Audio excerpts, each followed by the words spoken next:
Iya. Naon deh Pak Wildan?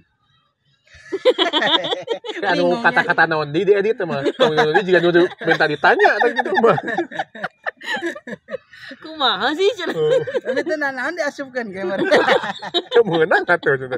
Dari kelompok dulu lah kebanyakan yang Persenan. pengalamannya Persentasenya persentasenya gitu ya. tasmi A dan Persentasenya. tasmi B ya beda nyebutnya. 50-50 lah, Pak. Kalau di BEM 60 50-50. 40 ya. Atau lain 50-50 karena ceng gitu mah. 50-50 mah 50. Lah kisaran 60 60 Atau 40 ya tama. 50-50 ya mah. 60 40 50-50 lah, 20% dan 80%. Iya kan? Berarti Itulah, imbang lah ya. imbang lah. Si anak.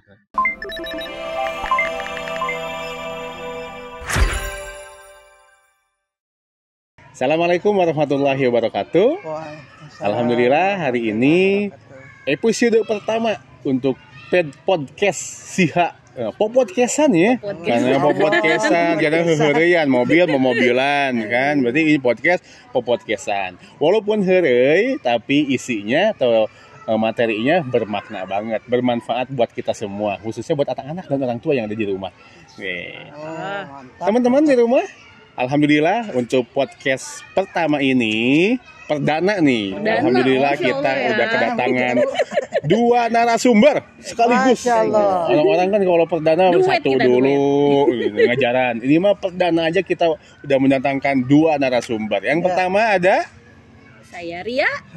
Nah, beliau Budia sebagai kepala SMP Sekolah Islam Ibnu Hajar, dan sebelahnya ada Saya Pak Eldi. Kang Eldi sebagai wakil dari Sekolah SMP Ibnu Hajar. Budia sama Kang Eldi, kumaha damang? Alhamdulillah. Alhamdulillah. Pak Wildan damang? Alhamdulillah. Terus lami di dia Pak Eldi? Eldi mah tos. Abad barang. Udah lama ya, alhamdulillah. Masya Allah. Alhamdulillahirabbil alamin. Betah di Ibnu Hajar, alhamdulillah. Kumaha ya di sekolah SMP anak-anak. Oh, Masya Allah. Kegiatannya. Masya Allah. Masya Sibuk, Allah. weh. Sibuk. Hari ini bulan ini lagi sibuk-sibuknya ya? Bulan ini bulan-bulan yang sangat sibuk. Jadi anak-anak sedang ada kegiatan keluar banyaknya nih Pak Wildan. Jadi memang tidak hanya di kelas kalau di Siha ya. Begitu? Jadi mereka tuh malah seringnya di luar gitu. Oh, jadi nggak stuck di dalam kelas, nggak bosin di dalam kelas, belajar di luar juga. Harus explore ya. Oke. Bulan ini tuh ada 2 ya Bu Ria ya. Iya, ada Satu. ada tiga. Ada 3 kegiatan. Ada 3 kegiatan. Susur pulau, Susul pulau, susur budaya. Ekspedisi budaya dan live in religi. live in religi. Ngomong-ngomong soal religi. Nih, mau tanya ke Budia heula nih, punten ya Kang Eldi nya teh. Tanyakan. Nah, Budia Gantian-gantian. Ningali we mana nonton. nonton nih. Nah, kayaknya hoyong naros abdi ge kan. Oh, mun mangga. Supaya Ini banyak adil. banyak yang tanya nih, banyak yang tanya dari teman-teman, dari guru-guru atau dari orang tua murid juga. Kalau di SMP ada kegiatan morning activity nggak sih? Ini kalau pagi, kalau siang kan ya belajar biasa kali ya, kayak tadi misalkan kayak susul pulau, kalau misalkan siang atau misalnya mata pelajaran. Nah, kalau paginya ini ada kegiatan morning activity nggak nih? Oh, pastinya ada Pak Wildan. Ada. Iya, jadi ada sebelum dong. mempersiapkan belajar mereka juga harus ada persiapan ya pemanasannya dulu lah. Pemanasan gitu. ya. Naon hunggul Naon hunggul wae biasa. Jadi pertama mereka pagi hari itu kan memang 7.30 ya mereka mulai ada sholat duha. Sholat duha. Tapi kalau mungkin level bawah itu masih dibimbing, kalau SMP itu mandiri. Terus ada piket kelas juga mereka mandiri Udah karena gede kan ya. udah ada jadwalnya. lah mahnya Iya. we gitu loh. Terus ada nanti mereka juga ada infak juga setiap pagi, dan itu juga sudah ada bendahara kelasnya gitu. Jadi tidak gurunya. Lalu ada di situ cahaya Quran. Cahaya Quran. Zikir pagi Oh iya, juga. maaf. Sebelum cahaya Quran ada zikir pagi. Nah, Zikir pagi. Jadi kalau misalnya setiap bada asar ada zikir petang. Nah, kalau di SMP ada zikir paginya. Gitu. Nah, kegiatan-kegiatan tadi kan mungkin kalau untuk kelas 8, kelas 9 yang udah 2 tahun, 3 tahun mereka udah tahu lah rule-nya. Pagi ngapain, abis ini ngapain. Buat kelas 7 kan yang baru, apalagi kalau misalkan si anaknya itu pindahan, bukan SD-nya di Ibnu Hajar, di SD lain, SD negeri kah, SD swasta yang lain, masuk ke sini kan mungkin dia belum tahu nih rule-nya pagi itu ngapain. Nah, kira-kira kalau kegiatan morning activity kayak gini, ada yang mimpin gak nih? Yang mimpin siapa? Atau gurunya atau siapa gitu kalau morning activity ini. Oke, jadi kalau untuk jadwal memang sudah ada ya, orang tua juga pasti kita berikan informasi berupa parents book. Lalu untuk memimpin itu kita punya OSIS. Jadi zikir pagi itu OSIS, nanti yang memimpin OSIS, nanti gantian gitu. OSIS itu dari ya. kelas Dari kelas kelas 7 dan 8. 7 dan 8. Ya. Oke, jadi dipimpin sama OSIS dan ya adik kelas berarti ngikutin Ngikut rule yang aja, ada kelas. ya. Kemudian selain itu pun sebenarnya Bu Ria, setelah zikir pagi itu anak-anak OSIS ada program namanya Kultum. Kultum khusus OSIS. OSIS. Jadi OSIS mereka dijadwal dari Senin sampai hari Jumat. Mereka itu memberikan tausiah-tausiah kepada bukan OSIS. Dari kelas 7 kelas 8 yang ikut zikir itu, setelah zikirnya itu Setelahnya ada anak yang belajar memberikan satu tausiah seperti itu. Setiap pagi itu, Pak. inspirasi lah ya. Inspirasi. Bentuknya seperti itu. Jadi, mantap lah Bu ya. Nih ke Kang Eldi sekarang. Mangga. Tadi kan katanya ada tausiahnya. Tausiah. Kalau tausiah kan lebih ke materinya mungkin ya. Udah materi. Kalau ngaji Qur'annya nih, ada nggak? Ini kalau di SD kan ada BBQ Umi yang saya tahu. Terus kalau di SMP ayat ya Umi atau BBQ. Sebenarnya kalau di SMP pun ada kegiatan baca Quran di pagi hari itu. Kalau di SD kan bahasanya itu BBQ ya, belajar baca Quran. Nah kalau bedanya di SMP itu cahaya Quran. Beda nama. Beda nama. Ceki bahasanya gitu singkatnya. Itu sama seperti BBQ. Waktunya itu dari jam 8 setelah zikir pagi, udah anak-anak langsung melaksanakan cahaya Quran itu. Dari jam 8 sampai jam 8.45. Jadi 45 menit mereka belajar membaca Al-Quran dan menghafal. Nah ini kalau terkait kegiatan ceki ini tentunya anak-anak kan kemampuannya berbeda-beda Pak Wildan. Ada yang sudah bisa baca, ada yang belum bisa baca, ada yang masih apa gitu ya. Jadi karena mungkin background mereka beda-beda. Dan keahlian mereka pun kan beda-beda juga. Ada yang cepat baca Qurannya, ada yang lama gitu bisa baca Qurannya. Nah sehingga di SMP itu dikelompokkan Pak Wildan. Jadi ada 2 kelompok dalam proses membaca Al-Quran. Yang pertama itu tasmi'ah, yang kedua tasmi B. Apa bedanya tuh tasmi'ah dan tasmi B? Kalau itu A B, kira tasminya bukannya tasmi A, tasmi B. Itu kelompok. Oh, suka itu tadi tasmi. Juga hiji kan nyebutkan tasmi, Tasmia. Saya tasmi. Oh, ternyata tasmi A, tasmi B gitu. Oh, suka tasmia. Tamia tuh kayak. Sama mainan budak. Oh, gitu. Kalau tasmi'ah itu anak-anak yang memang sudah bisa baca Quran dan itu nggak perlu bimbingan dicontohkan dulu sama guru. Itu sudah bisa. Jadi guru hanya memberikan target hafalan kemudian mereka menghafalkan. Kalau tasmi B itu mereka dituntun dulu bahasanya. Dituntun. Ya dicontohkan dulu sama guru. Iya budak cetak balanja ka warung ya dituntun. Tuyun. Oh tuyun. Dituyun. Nah gitulah bahasanya dituyun. Jadi mereka yang emang agak kurang bisa baca dan belum bisa baca, jadi dibimbing dulu sama gurunya. Banyak yang gitu Pak. Dari kelompok itu lah kebanyakan yang sepengalamannya persentasenya gitu ya. tasmi A dan tasmi B beda-beda nyebutan. 50-50 lah Pak. Kalau di BEM 60-40 ya. Atau lain 50-50 kalau maceng gitu mah. 50-50 mah 50-50. Lah kisaran 60 60-40 ya mah. 60-40 50-50 lah 20% 80%. Iya kan? Berarti imbang lah ya. Imbang lah. Si anaknya. Nah, kemudian untuk memfasilitasi misalkan anak kan kalau tasmi ini cahaya Quran ini anak-anak lebih fokus kepada hafalan mereka secara pribadi. Ada yang sudah hafal juz 29, 28, mereka di tasmi ini mengejar hafalan ke juz selanjutnya. Ini seluruhnya semuanya seperti itu. Nah, ada lagi target hafalan di kelas, beda lagi. Kalau di kelas itu kelas 7, kelas 8, kelas 9 itu berbeda target. Itu pelaksanaannya dilaksanakan sebelum pembelajaran dimulai di kelas masing-masing itu sesuai targetnya. Kayaknya emang target hafalan SMP juz berapa? Itu kalau target hafalannya tuh juz 29 ya Mimi, sama juz 28 2 juz seperti itu. Yang tadi yang cekinya Ceki kan itu balik lagi yang awal. Ya. Pertanyaan yang awal kan ada ngaji Qur'annya dalam bentuk kegiatan ceki. Betul. Nah ini ada guru pembimbingnya. Ya ada tentunya. Itu guru kelasnya kah atau kumaha ya pembagiannya? Jadi setiap kelompok itu tentunya ada grup pembimbingnya. Grup pembimbingnya Punten ini misalkan apakah murid di kelas 7 ke guru kelas Harus 7-nya, gitu. kelas 8 entenya. enggak, jadi Tidak harus dicampur. linear, iya. Campur. Dicampur. Jadi satu kelompok itu terdiri dari kelas 7, kelas 8 dan kelas 9. Jadi dilihat lagi tadi kelompoknya, bisa jadi yang kelas 7 itu udah tasmi Ya. udah bagus bacaannya, bisa Betul. jadi Sesuai atau kelas kemampuan. sesuai kemampuannya. Jadi nggak menjamin ya si anak itu anak aku nih lulusan SD Islam terpadu. Tapi ketika masuk ke SIHA, ketika di tes baca Qur'annya, bisa jadi dia masuk ke yang Tasmi B. Tasmi B atau Iya. Tasmi A Iya, gitu kalau betul. Quran. Karena kan di awal itu kita sudah mengadakan observasi baca Quran itu sebelum masuk ke sini kan. PDB ya. PDB itu. Ada observasi itu. Ya, mengadakan tes itu. Oh, Jadi sehingga iya. kita tersaring lah mana anak yang sudah bisa baca Quran atau enggak. Nah, itu dari hasil itu dikelompokkan ke tasmi-tasmi itu. Mohon. Itu Pak Winda. Kembali lagi ke Buria nih. Esok. Masih ngebahas pilar 1 Buria pilar punten satu ya, ya. Al-Qur'an Iya. dan hadis. Hadir. Al-Qur'annya tadi udah nih anak-anak beres dibahas di Ceki Ya. Cahaya Quran.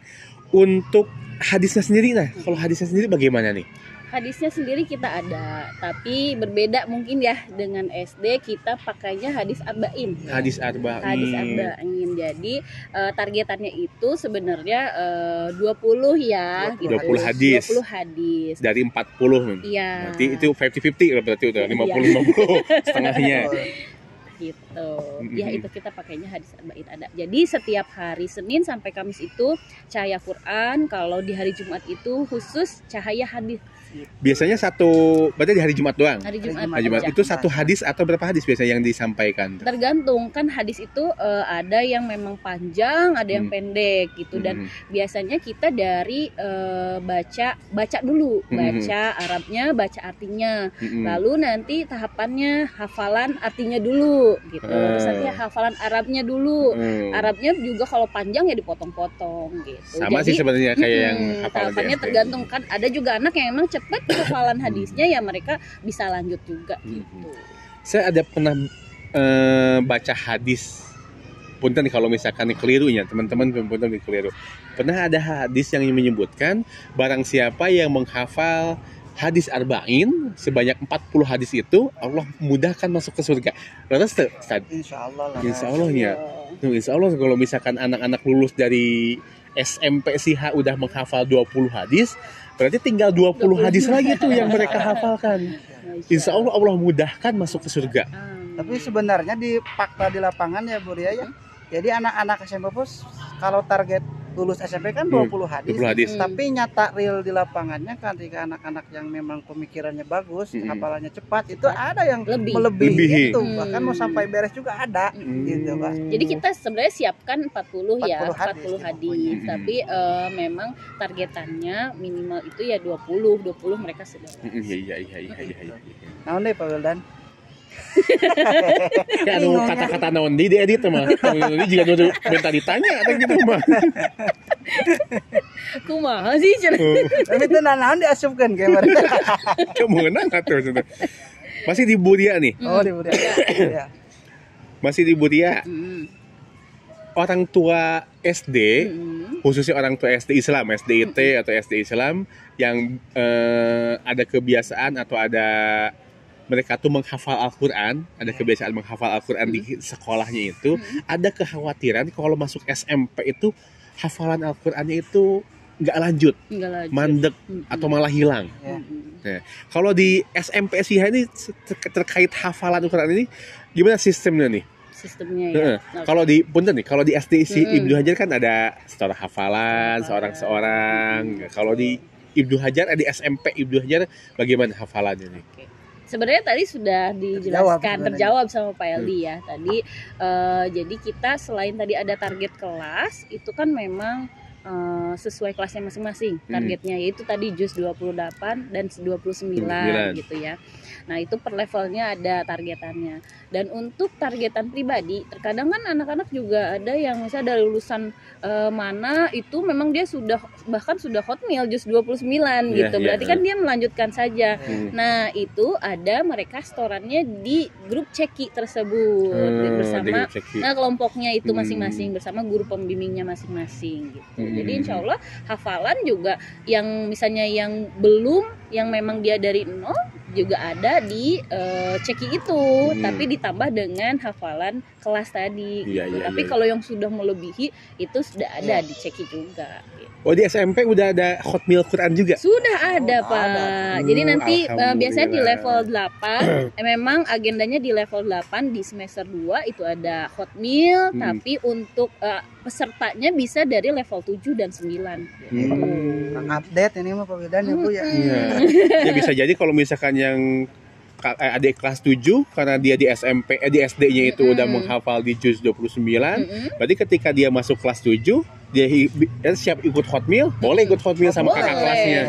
Misalnya JUS 28 gitu. Ada juga bahkan yang waktu itu dia sudah JUS 2, JUS 1 gitu ya, dan itu juga bisa juga ikut hotmail kalau memang sudah siap. Masya Allah. Ini kalau misalkan hafalan ini kemarin kan ada selentingan yang ngomong katanya. Kalau di ada gitu.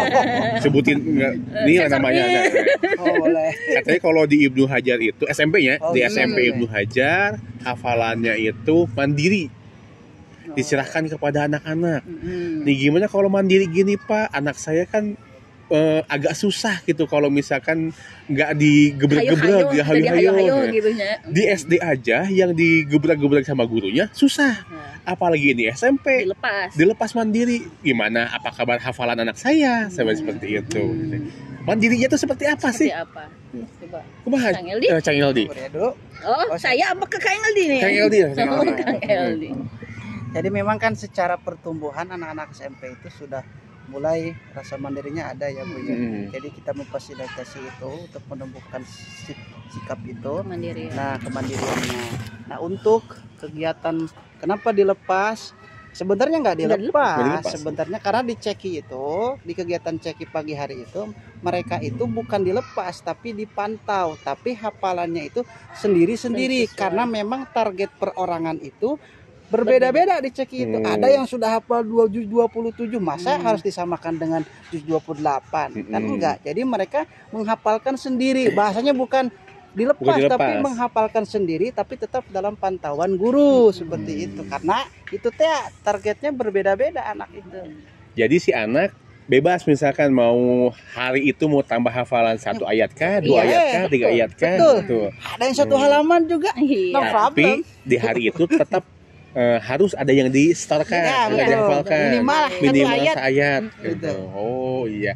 Nggak, kemarin kan ada orang lah gitu, beberapa orang tua di sini, mungkin dia ngelihat di SD-nya suka ada hafalan per hari 1 atau 2 ayat dari gurunya berbarengan. Satu kelas bareng hafalin ayat 1 ayat 2. Hari besoknya hafalin ayat 3 dan 4. Jadi serentak di hari itu anak-anak hafal ayat 4.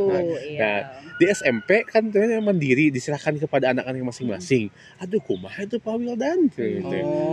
Ternyata mandiri, tetap ada targetan, tetap ada mereka tuh harus menghafalkan atau menyetorkan hafalannya. Cuma balik lagi ke kemampuan mereka. Ada nggak nih anak yang sebenarnya dia mampu sampai 5 ayat, tapi dia ayat yang penting setelah hafalan, ada nggak kayak gitu nih? Ada. Kalau anaknya udah pasti ada Pak, karena moodnya gitu ada. Tapi kan intinya mereka sama guru itu dibimbing Pak, dimotivasi juga. Ayo dong, jangan 1 ayat. Oh bisa kamu kan sebenarnya mudah ngapalin tuh. Itu motivasi itu dilontarkan sama guru ya Bu. Ada yang jual buah lontar juga Pak di depan Pak, ada. Mau dikasih buah lontar biar terlontar. Oke. Nah, terkait anak-anak kan sekarang ya, apalagi kemarin punten-punten nih pemirsanya, kemarin ada video, kebetulan yang videonya juga itu anak SMP. Iya betul. Ada pembulian. yang walaupun kata kepala sekolahnya si anak ini anak berprestasi, Ya. juara 2 pencak silat. Insya Allah. Masya Allah kan. Insya Allah para Tuh, anak pemirsa. berprestasi, anak yang dibanggakan, ternyata sekaligus memalukan nama sekolahnya. Nah, di SMP sendiri nih, ada nggak nih pondasi buat anak-anak mempertahankan atau menguatkan keimanannya, ibadahnya, segalanya lah gitu. Adab akhlak gitu ya. Akhlaknya, adabnya gitu. Karena kita tidak bisa pungkiri, ya anak SMP itu peralihan ya, disebut Ya, anak-anak dia udah nggak mau, disebut remaja belum. Belum Belum. waktunya. Oh, jadi mereka tuh masih mencari istilahnya cari jati diri. Iya. Heeh. Jadi Masih pas kamari lah. coba-coba Masih gitu ya. coba-coba. Di SMP gue nih, SMP kan istilah SMP SIHA sebutnya SMP Islam. Iya betul. Nah, apa nih pondasi yang disiapkan untuk anak-anak SMP? Ini keburu ya apa ke saya nih? Ke Budia Helawi nanti ke Pak Eldi. Ya boleh. Ya bagi dua, bagi Bagi dua. dua lah, bagi dua.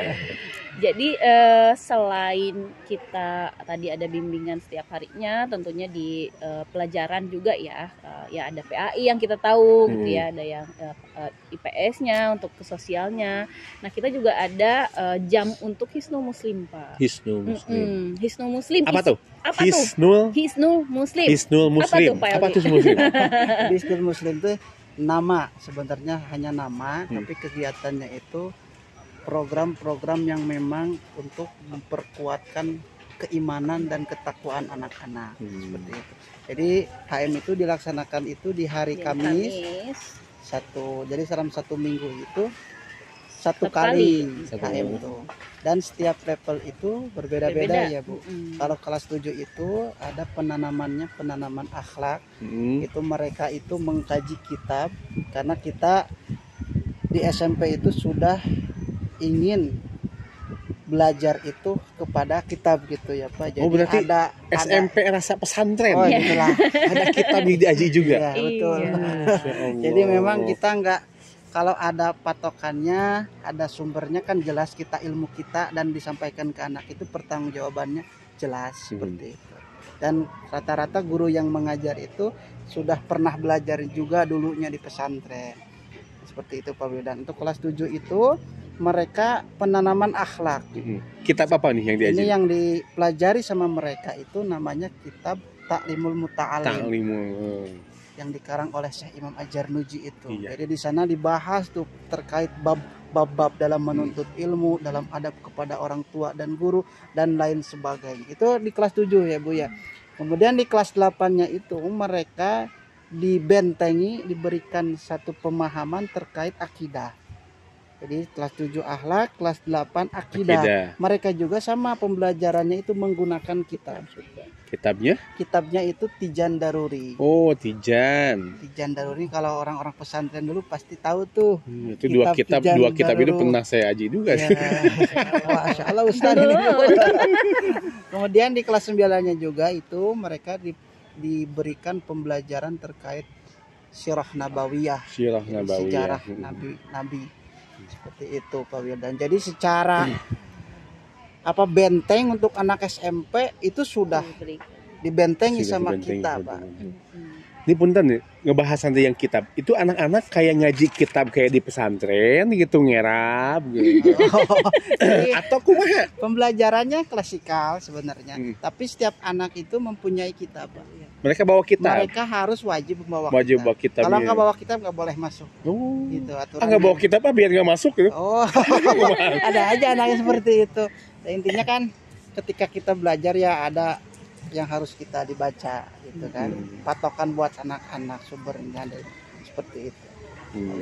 Tadi kan yang di kitab yang dikupas itu Ta'limul Muta'alim sama Tijanud Daruri. Iya. Ya.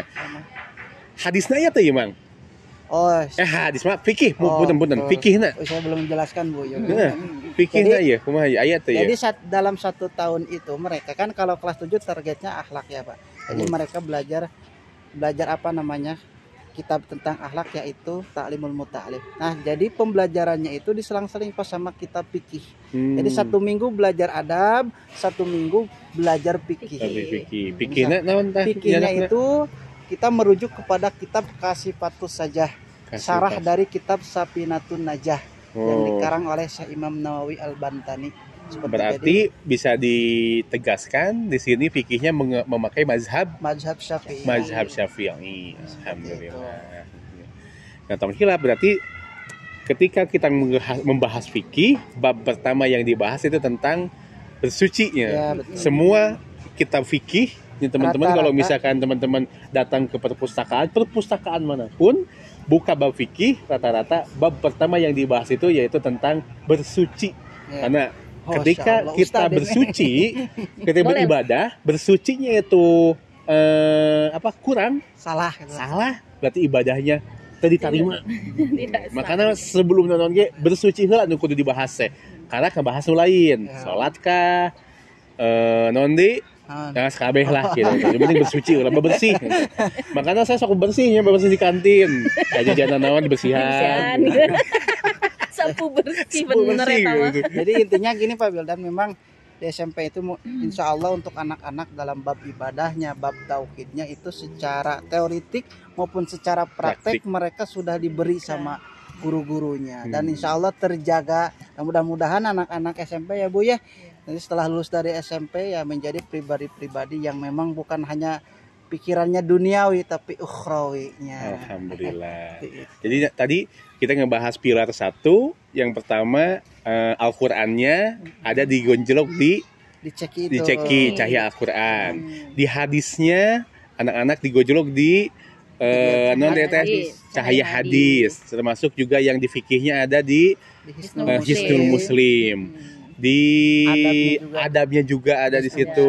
Hisnul Muslim juga. Akidahnya pun di Hisnul Muslim. Sejarahnya pun Hafalannya juga sama. Anak-anak tetap menjaga dan terjaga hafalannya. Karena emang yang paling susah itu menjaga ya. Bukan menghafalnya tapi menjaganya. Menghafal gak susah Pak. Lebih susah lamun menghafal susah, kamu ngajaga anu ngahafalna gampang ngajagana susah, kamu anu ngahafalna susah. Makanya sampai ada hadis yang menyebutkan, tapi emang hadisnya kan waktu itu kiasan. Kalau kamu punya hewan, ikat hewan itu sebagai bentuk ikhtiar. Nah, hewan itu kan istilahnya bentuknya dalam artian kita tuh punya hafalan. Kalau kamu punya hafalan, ikat hafalan itu dengan cara murojaah, mempertahankan murojaahnya itu sendiri. Siap Ustadz, siap. Emang Ustadz mana dia? Tapi Pak Wildan satu lagi nih paling penting, tidak hanya kita bisa menghafal, tapi kita berharapnya semua anak-anak di SMP ini bisa baca Quran. Karena yang paling penting itu baca Qurannya dulu. Gitu. Kalau hafal, insya Allah kalau sudah bisa baca Quran, hafalan mengikuti lebih cepat. Makanya kita juga adakan program gitu untuk baca Quran. Jadi siapa tahu nih anak-anak yang dia itu hafalannya sudah jauh gitu juz 28. Tapi ternyata kalau kita tes masih ada kurang di bacaannya gitu. Program apa tuh nanti? Apa tuh Pak Eldi? Oh jadi ini jadi Pak Eldi yang jawab.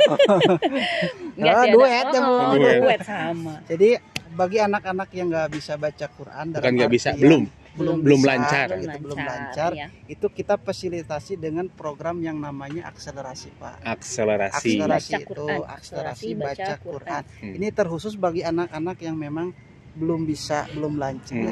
Nah, waktunya itu dilaksanakan itu dari jam 4 sore sampai jam 5 sore. Berarti di luar jam pelajaran. Itu dari hari Senin sampai hari Rabu. Berarti itu nggak semua anak ikut akselerasi. Jadi hanya beberapa. Jadi ada seleksi dulu dong sebelumnya. Jadi kira-kira menyeimbangkan dengan yang lain teman-temannya gitu.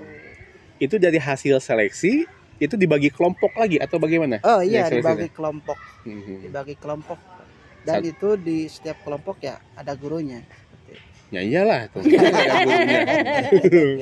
Dan biasanya mereka tuh langsung ngaji Al-Qur'an atau ada tahapannya, misalkan ini mah kelompok ini agak kurang banget nih, huruf ba aja tertukar sama huruf ja, bisa.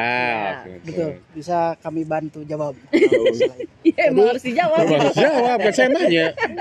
Jadi di akselerasi ini pun kami berawal dari survei ataupun pengetesan terlebih dahulu kepada anak. Jadi Akres itu ada 3 kelompok juga Pak. 3 kelompok. Ada kelompok A, kelompok B, kelompok C. Kenapa dari tadi kelompoknya pakai huruf? Kenapa nggak pakai angka? Atau Kelompok kumaha 1, kelompok 2, cukup mana lumayan membuka program. Juga ganti gitu jadi kelompok mangga, kelompok jeruk. Eta majang teng. Ini mah cuma Ini untuk tadi tasmi A, tasmi B, kelompok A, kelompok B. Biar cuman mudah. tanda doang mudah Hmm. gitu. Kalau untuk kelompok A yang memang ini cuman untuk melancarkan doang. Itu Melancarkan. masuk ke kelompok A. Mm-mm. Ada kelompok B, ya ini mah bisa baca tapi masih tersendat-sendat. Itu Hmm. masuk kelompok B. Ada yang memang kelompok C yang kelompok ripuh. Oh, Ripuh kelompok itu ripuh. Setiap kata pun hurufnya, susah iya. gitu. Oh, Jadi iya, kelompokkan. Nah, itu selama 3 bulan, Pak. iya. Ini pertanyaan terakhir. Oh, Terakhir, ini udah panas nih. Oh iya, sok. Udah panas juga. Dari Bu Ria sama Pak Eldi nih, kudu Iya. beda ya nya. Ya. Udah beda. Boleh. Berikan alasan kenapa orang tua itu yang punya lulusan SD, SMP-nya harus ke SIHA, harus ke sini, Oh. harus ke Ibnu Hajar. Harus ke sini ya? Di sini ya. Apa? Aduh. Tadi sebenarnya udah dijawab juga tuh. Ada Oh, iya. clue dari Pak Eldi Oh, gitu. iya, apa, Jadi Bu? apa namanya? Kenapa harus masuk ke SMP SIHA?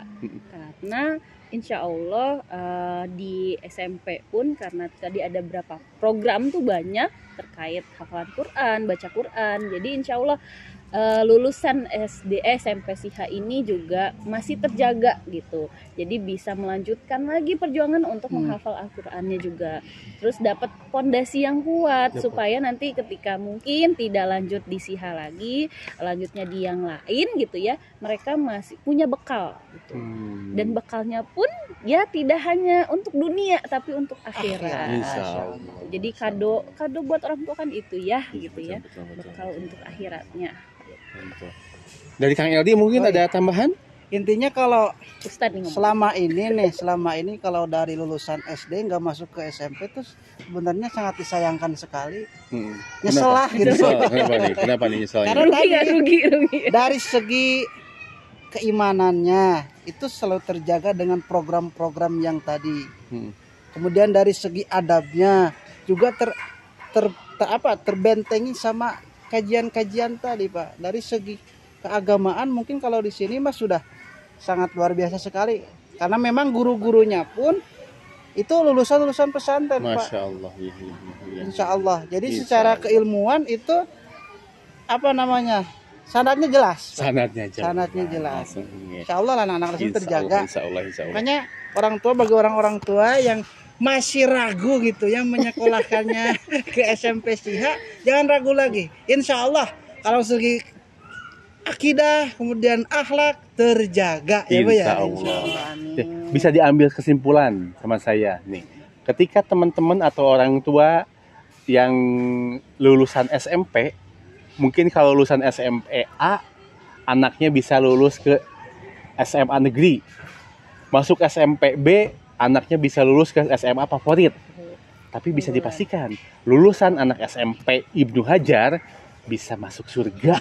Sekeluarga. Insya Allah. Fondasinya kuat banget. Ya ikhtiar itu mah ikhtiar. Nih, ini baru pilar 1 yang dibahas Iya, nih di baru Ibnu pilar Hajar. 1 Ada pilar 2, pilar 3, dan pilar 4. Kita nanti akan bahas di episode selanjutnya. Hatur nuhun pisan Kang Eldi, Bu Ria. Hatur nuhun pisan. Mudah-mudahan sehat walafiat sadayana. Amin, Tetap amin. ridho dan ikhlas mendampingi anak-anak. Iya. Tetap awali dengan bismillah. Tetap niatkan ibadah. Insya Allah ada pahala dan berkah di sana. Amin. Terima kasih teman-teman yang sudah menyaksikan podcast Sekolah Islam Ibnu Hajar. Kita ketemu lagi di episode selanjutnya. Assalamualaikum warahmatullahi wabarakatuh. Waalaikumsalam warahmatullahi wabarakatuh.